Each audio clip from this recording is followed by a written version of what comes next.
Rahasia ilmu laduni Syekh Abdul Qadir Al-Jailani. Ada sebuah pepatah bahasa Arab yang mengatakan, ilmu yang tidak diamalkan ibarat pohon yang tidak berbuah. Pepatah di atas menunjukkan bahwa selain memiliki kewajiban mencari ilmu, seseorang dituntut pula untuk menyebarkan dan mengamalkan ilmu yang dimilikinya. Mengapa demikian? Karena dengan mengamalkan hakikatnya secara tersirat, ia juga belajar. Dalam Al-Quran, Allah Subhanahu wa Ta'ala memberikan jaminan kepada orang yang mengamalkan ilmunya. Dia akan memperoleh ilmu yang tidak tertulis di dalam kertas, atau yang sering biasa kita sebut dengan nama ilmu laduni. Sebagaimana Allah Subhanahu wa Ta'ala berfirman dalam surat Al-Baqarah ayat 282 yang terjemahan, dan bertakwalah kepada Allah, maka Allah akan memberikan pengajaran kepada kalian, dan Allah Maha mengetahui segala sesuatu. Menurut sebagian al-arifin, yaitu orang yang dekat dan mengenal Allah, tafsiran dari ayat di atas adalah bahwa barang siapa yang menempati makom takwa, maka dia pantas dan layak menerima warisan ilmu Allah, yaitu ilmu laduni. Menurut sebagian ulama, ilmu laduni merupakan ilmu yang diletakkan oleh Allah di dalam hati para kekasihnya, yaitu waliullah. Dan inilah yang dilakukan oleh Sultanul Aulia Syekh Abdul Qadir Al-Jailani dalam berdakwah menyebarkan ilmunya. Ada banyak kisah tentang Syekh Abdul Qadir Al-Jailani yang tidak dijelaskan di dalam kitab-kitab ulama zaman dahulu, namun diceritakan di dalam kitab-kitab karangan habaib dan ulama Hadramaut Tarim, Yaman. Negeri Yaman yang dijuluki Baldatun Aulia, yaitu negerinya para wali. Jadi wajar saja apabila banyak dijumpai kisah tentang karomah para wali dan ulama yang tidak dijelaskan secara detail dalam kitab-kitab lain, termasuk ketika Rasulullah SAW dan Sayyidina Ali bin Abi Thalib meludahi mulut Syekh Abdul Qadir Al-Jailani di saat mau berdakwah menyebarkan ilmu dikarenakan kader di hadapan para jamaahnya. Kisah ini juga diungkap dalam kitab Al-Fawaid Al-Mukhtarah li Saliki Tariq Al-Ahirah karya Habib Ali bin Hasan Baharun, seorang santri yang berguru kepada Habib Zain Ibnu Ibrahim Ibnu Smith di Hadramaut Tarim, Yaman. Al-Kisah, suatu ketika Syekh Abdul Qadir Al-Jailani melihat kehadiran Rasulullah SAW mendatanginya sebelum melaksanakan sholat duhur. Seketika itu ia kaget bukan main dan tidak jadi melanjutkan sholat. Tak lama kemudian Rasulullah SAW bertanya, "Wahai anakku, mengapa kamu takut berbicara di hadapan orang banyak?" "Wahai ayahku, aku ini tumbuh dan besar di tengah-tengah penduduk yang tidak pandai berbicara. Lantas bagaimana aku mau berbicara di hadapan penduduk kota Baghdad yang pandai berbicara?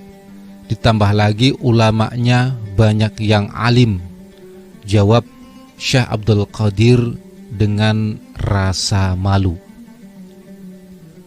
Mendengar jawaban Syekh Abdul Qadir Al-Jailani, Rasulullah SAW langsung memerintahkan beliau untuk membuka mulutnya. Lalu Rasulullah SAW meludahi mulut Syekh Abdul Qadir Al-Jailani sebanyak 7 kali. Kemudian beliau bersabda, "Sekarang pergilah dan bicaralah di hadapan manusia. Berdakwahlah dan ajak mereka ke jalan Allah. Berikan mereka nasihat-nasihat yang baik."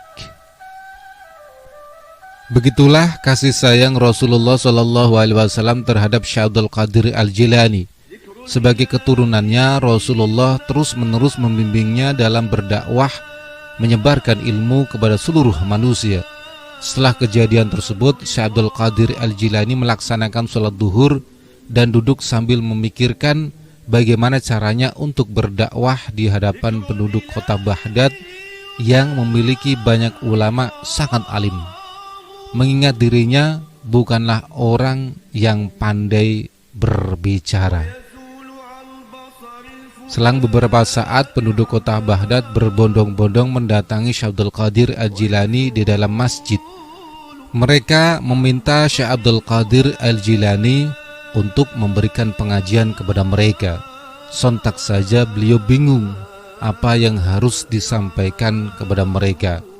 Saat itu sekujur tubuhnya gemetar dan keder menghadapi penduduk kota Baghdad. Di saat Syekh Abdul Qadir Al-Jilani kebingungan, tiba-tiba Sayyidina Ali bin Abi Thalib datang dan masuk ke dalam masjid sambil berdiri di hadapannya. Sayyidina Ali bertanya kepada Syekh Abdul Qadir Al-Jilani seperti apa yang telah ditanyakan oleh Rasulullah Sallallahu Alaihi Wasallam. Wahai anakku, mengapa kamu takut berbicara di hadapan orang banyak? Wahai ayahku, aku tidak bisa. Tubuhku dari tadi gemetar dan aku grogi di hadapan sekian banyak orang ini. Jawab Syekh Abdul Qadir Al-Jilani menjawab tanpa rasa malu. Tak ingin menunggu lama, Sayyidina Ali memerintahkan Syekh Abdul Qadir Al-Jilani untuk kembali membuka mulutnya sebagaimana perintah Rasulullah sebelumnya. Lalu Sayyidina Ali meludahi mulutnya sebanyak 6 kali. Hal itu membuat Syekh Abdul Qadir Al-Jilani heran. Mengapa engkau hanya meludahi mulutku 6 kali, sedangkan Rasulullah 7 kali? Tanya Syekh Abdul Qadir Al-Jilani. Ini merupakan adab kepada Rasulullah dengan tidak melebihi darinya, jelas Sayyidina Ali. Setelah kejadian tersebut, Sayyidina Ali bersembunyi dan mengintip apakah Syekh Abdul Qadir Al-Jilani masih takut dan gemetar berbicara di hadapan penduduk kota Baghdad ataukah tidak. Mungkin berkah dari ludah Rasulullah dan Sayyidina Ali, akhirnya beliau mulai berbicara dan berdakwah di hadapan mereka tanpa ada lagi rasa gemetar dan takut dalam dirinya. Jika kita memahami alur kisah inspiratif tadi, ada hal yang sangat menarik yang perlu kita contoh, yaitu mengapa Sayyidina Ali hanya meludahi mulutnya Syekh Abdul Qadir Al-Jilani sebanyak 6 kali. Disinilah kita perlu melihat betapa adabnya Sayyidina Ali begitu mulia, hingga masalah sepele saja beliau tidak mau melebihi apa yang telah dilakukan oleh Rasulullah SAW. Itulah mengapa begitu sangat pentingnya adab dalam kehidupan sehari-hari. Karena dengan adablah derajat seseorang akan diangkat oleh Allah. Terbukti seperti adab Syekh Abdul Qadir Al-Jilani, Allah angkat derajatnya dan menjadikannya raja dari seluruh para wali. Lantas bagaimana dengan ilmu? Bukankah itu juga merupakan elemen penting dalam kehidupan sehari-hari? Ilmu juga merupakan unsur yang sangat penting. Namun itu setelah adab. Dahulukanlah adab daripada ilmu. Setinggi apapun ilmu seseorang, tetapi jika ia menjadikan akhlak sebagai elemen yang kedua setelah ilmu, maka sungguh tidak berharga ilmu tersebut. Demikianlah rahasia ilmu laduni Syekh Abdul Qadir Al-Jilani radhiyallahu an. Semoga kisah ini bermanfaat. Wallahu a'lam bishawab.